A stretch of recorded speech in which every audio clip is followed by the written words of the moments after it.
Hello friends, આજે આપણે બનાવીશું મમરા અને પૌવાનો ચેવડો એક નવા જ સ્વાદ સાથે. તો ચલો બનાવીએ. સૌથી પહેલાં ચેવડાનો મસાલો બનાવવા માટે આપણે 2 ટીસ્પૂન જેટલું કાશ્મીરી લાલ મરચું એડ કરશું. 1/2 ટીસ્પૂન જેટલી હળદર એડ કરશું. થોડીક હિંગ એડ કરશું. 3 ટીસ્પૂન જેટલી ખાંડ એડ કરશું.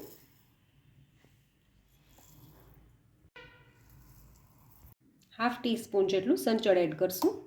1/2 ટીસ્પૂન જેટલું મીઠું એડ કરશું. 2 ટીસ્પૂન જેટલો આમચૂર પાવડર એડ કરશું. તમારી પાસે જો આમચૂર પાવડર ના હોય તો તમે ચાટ મસાલાનો પણ ઉપયોગ કરી શકો છો. 1/2 ટીસ્પૂન જેટલો મરીનો ભૂકો એડ કરશું.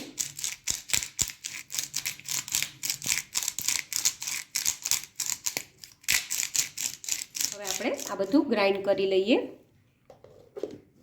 આપણા મમરાના ચેવડાનો મસાલો રેડી થઈ ગયો છે. આ મસાલાને તમે રેફ્રિજરેટરમાં 6 મહિના સુધી સ્ટોર કરી શકો છો અને બહાર રાખો તો 1-2 મહિના સુધી આ મસાલો બગડશે નહીં, પણ એરટાઇટ કન્ટેનરમાં જ ભરીને રાખવાનો. હવે આપણે આગળની પ્રોસેસ કરીએ. મમરાનો ચેવડો બનાવવા માટે મેં અહીંયા 100 ગ્રામ જેટલા મમરા લઈ લીધા છે, 50 ગ્રામ મકાઈના પૌવા લીધા છે, 50 ગ્રામ ચોખાના પૌવા લીધા છે અને 50 ગ્રામ સિંગદાણા લીધા છે. અને હવે આપણે પહેલાં પૌવાને તળી લઈએ. આપણું તેલ અહીંયા તળવા માટેનું ગરમ થઈ ગયું છે. હવે આપણે એમાં પૌવા એડ કરી દઈએ. સૌથી પહેલાં આપણે મકાઈના પૌવા તળીશું. અને મકાઈના પૌવા તળતી વખતે એ વાતનું ખાસ ધ્યાન રાખવાનું કે ગેસની ફ્લેમ હાઈ જ રાખવાની છે. અને આમ પૌવા નાખીએ ને તરત જ પૌવા ઉપર આવી જાય એટલે સમજવાનું કે આપણા પૌવા સરસ રીતે તળાઈ ગયા છે. અને આપણે તેલ નિતારીને આપણે એક વાસણમાં લઈ લેશું પૌવાને. હવે આપણે ચોખાના પૌવા તળશું ત્યારે આપણે ઝારાની અંદર આવી રીતે પૌવાને એડ કરી દઈશું, જેથી કરીને ઇઝીલી પૌવા તળાઈ જાય. ને આ પૌવાને તળાતા પણ વાર નથી લાગતી. તમે જોઈ શકો છો સરસ તળાઈ ગયા છે. તેલ આપણે કાઢીને આને બી મકાઈના પૌવાની સાથે રાખી દઈશું. ચોખાના પૌવા તળતી વખતે એ વાતનું ખાસ ધ્યાન રાખવાનું કે પૌવા લાલ ના થઈ જાય. જો તમે એને વધુ વાર તેલમાં રાખશો તો એ બળી જશે. અને ગેસની ફ્લેમ મીડિયમ રાખવાની છે આ પૌવા તળતી વખતે. હવે આપણે માંડવીના બી જે લીધા છે એ એડ કરી દઈશું અને એને આપણે સરસ રીતે તળી લેશું. તમે જોઈ શકો છો આપણા માંડવીના બી પણ સરસ રીતે તળાઈ ગયા છે.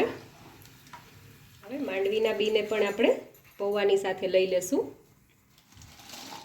અને આપણા પૌવા અને માંડવીના બી ગરમ છે ત્યાં જ આપણે જે ચેવડાના મસાલાને બનાવેલો છે એ આમાં એડ કરી દઈશું. અત્યારે હું 1 ટીસ્પૂન જેટલો એડ કરી રહી છું.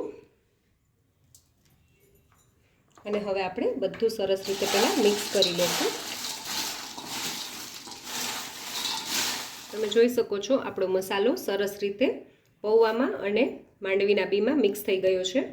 હવે આપણે મમરા વઘારી લઈએ. હવે મમરા વઘારવા માટે મેં તમે જોઈ શકો છો થોડુંક જ તેલ લઈ લીધું છે. જે આપણે બધી વસ્તુ તળી છે એ જ પેનમાં આપણે મમરા વઘારશું. તેલ આપણું સરસ ગરમ થઈ ગયું છે. હવે આપણે સૌથી પહેલાં 10 થી 15 જેટલા લીમડાના પાન એડ કરીશું. થોડી હિંગ એડ કરશું. એની સાથે જ આપણે 1/2 ટીસ્પૂન જેટલી હળદર એડ કરશું. થોડું મીઠું એડ કરશું. આપણે મીઠું વધુ એડ નથી કરવાનું કેમ કે આપણે આમાં પાછો જે મસાલો બનાવ્યો છે એ બી એડ કરવાના છીએ. અને હવે આપણે આમાં મમરા એડ કરી દઈશું.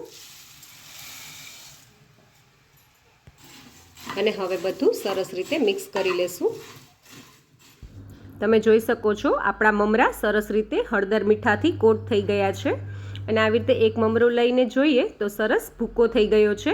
એનો એ મતલબ છે કે આપણા મમરા સરસ રીતે ક્રિસ્પી થઈ ગયા છે. અને હવે આપણે મમરાને પૌવાની સાથે મિક્સ કરી લઈએ.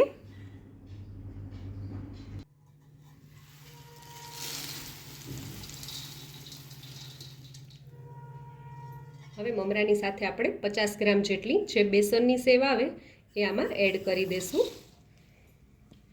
અને જે મસાલો આપણે બનાવ્યો છે એ મસાલો આપણે એડ કરી દઈશું.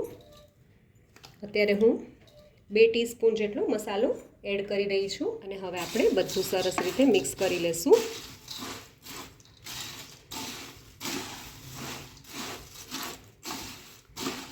આ ચેવડાને તમે 15થી 20 દિવસ સુધી સ્ટોર કરી શકો છો. આ રીતે એકવાર તમે ચેવડો બનાવીને જરૂરથી ટ્રાય કરજો. તમે જોઈ શકો છો આપણો જે મસાલો છે એ સરસ રીતે ચેવડામાં મિક્સ થઈ ગયો છે અને હવે આપણે આને એક ડબ્બામાં ભરી લેશું. તો તૈયાર છે આપણો મમરાનો ચેવડો એક નવા જ સ્વાદ સાથે. જો તમને મારો આ વિડીયો ગમ્યો હોય તો મારા વિડીયોને લાઈક કરજો, શેર કરજો અને મારી ચેનલ કુકિંગ વિથ ઉમા પુરોહિતને સબસ્ક્રાઈબ કરજો, જેથી કરીને આવા નવા વિડીયો હું તમારી સાથે શેર કરી શકું.